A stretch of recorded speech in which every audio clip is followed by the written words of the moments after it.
Hi there everybody, Eric Kidwell here from morethankind.com, and today we're going to talk about finding joy at work.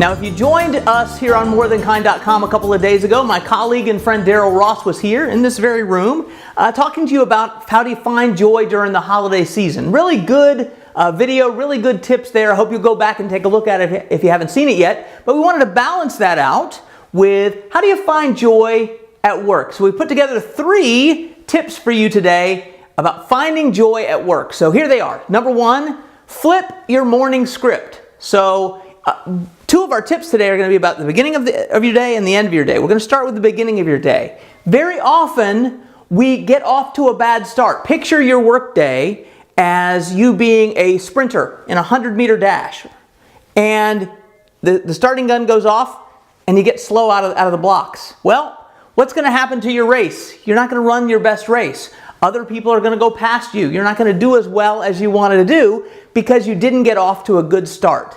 Now, that doesn't mean you don't always get off to a good start. Maybe you're saying, hey Eric, I always get off to a good start. I go at the very beginning of the day. I don't do a lot of chit-chat at the coffee pot. I get right to it and get things done. Good for you.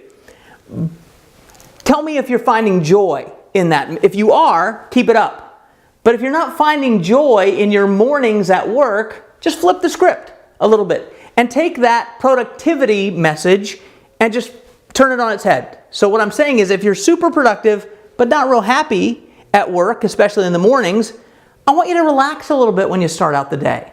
I want you to sort of get started and get warmed up and get into it. And see if you find your day more joyful. I bet you if you're happier during those morning hours, you're going to be more productive as the day goes on. Okay, that's just my bet. Now if you tend to be a lollygagger who sort of has trouble getting out of the blocks, like that sprinter we talked about, get right to it. Walk in, sit down at your desk, and take care of 3 tasks right away that sort of you want to be putting off. Then, at the end of the day, evaluate. Did I have a happier day? Was I a little more joyful today? Did I have more fun at work? Was it a better place to be? And was I more productive? All of those things come together when you flip your morning script. Routine is a joy killer. Routine, something happens in our brain. Literally, we go on autopilot with things that are in our routine. So if something has become rote, if something has become the way you always do it, it just becomes part of the furniture. You don't even think about it anymore. So joy is lost when we're too ritualized and too much into a routine. So I want you to flip that morning script, change up your routine a little bit, and see if the happiness seeps through a little bit. That's number 1. Number 2, I call you better recognize. Now that is another way of saying recognize others throughout the day in gratitude, in thanks, or just in awe of, hey, you're doing a great job. There are worse things you can do around the office than to be the person that's always recognizing and thanking others. It's actually a great thing to be. Here's what happens when you recognize others. First of all, you give them a boost.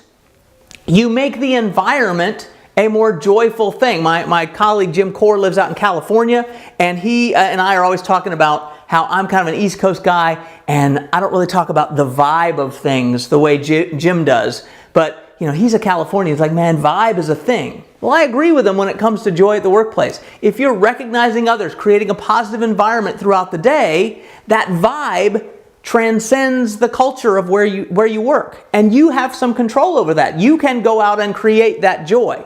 Here's the good news. Joy is a boomerang. You throw it out. Gratitude, boomerang, throw it out.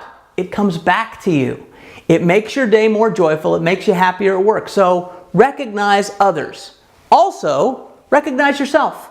Take a moment throughout the day, every little bit. You know, I have my Apple Watch that tells me to stand up every hour. Sometimes I wish there was a gratitude meter that I could put on here that would say, hey, be thankful for something for a minute.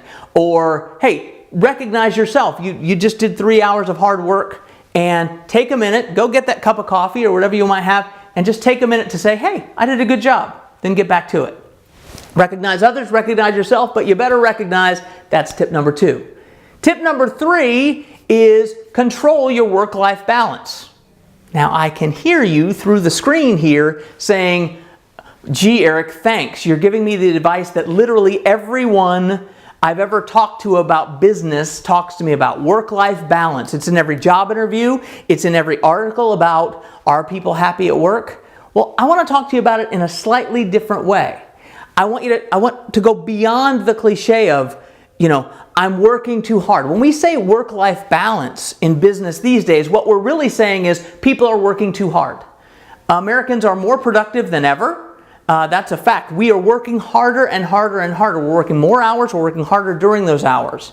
We're producing a lot of things, ideas and tangible goods. We're producing a lot. So whenever someone says you got to worry about that work-life balance, very often we're just having a cliche that says, hey, don't forget to have a life outside of work. Great advice. But again, routine is something we forget. So we forget that message. That's the first message. Do remember that. All work and no play makes Jack a dull boy is a cliche because it's true. So dull is another word for boring, joyless, no fun. So it's cliche, but it's true. All work and no play makes Jack a dull boy. But I want to take it to the other side. Things that are in balance means we can be off balance with too much work. We can also be off balance with too much life. Too much life? That seems like a strange thing to say. What I'm getting at, though, is we sometimes get off task these days. The world is filled with distractions. The world is filled with life things that are non-work things trying to invade your workspace. 24% of people now work from home. So that's a lot of people that have a lot of distractions there. There are a lot of workplaces where they build distractions into your day. That can be good, but boy, it can grab you. Even the coffee pot that's over there is calling to you, or social media is calling to you. Facebook saying, hey, just take a look and see what everybody's doing today.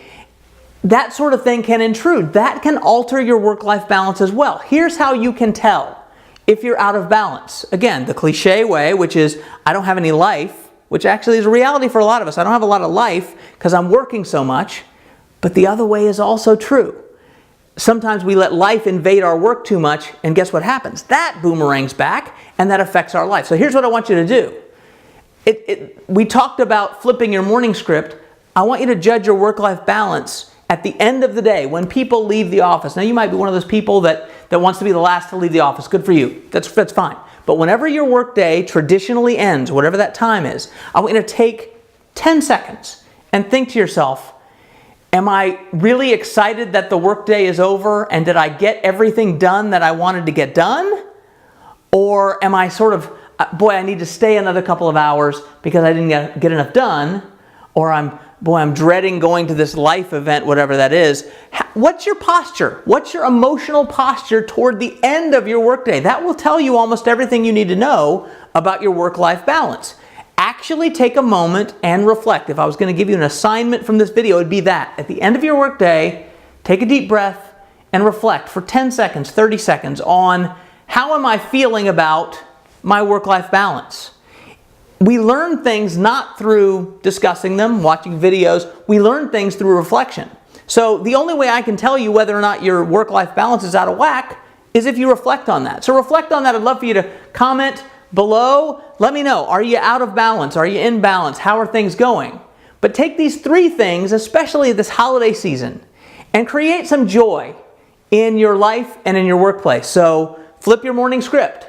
You better recognize and find that work-life balance. I think you'll find a lot of joy, and I'm glad to have found you here today for this video. Thanks for watching. We'll see you soon.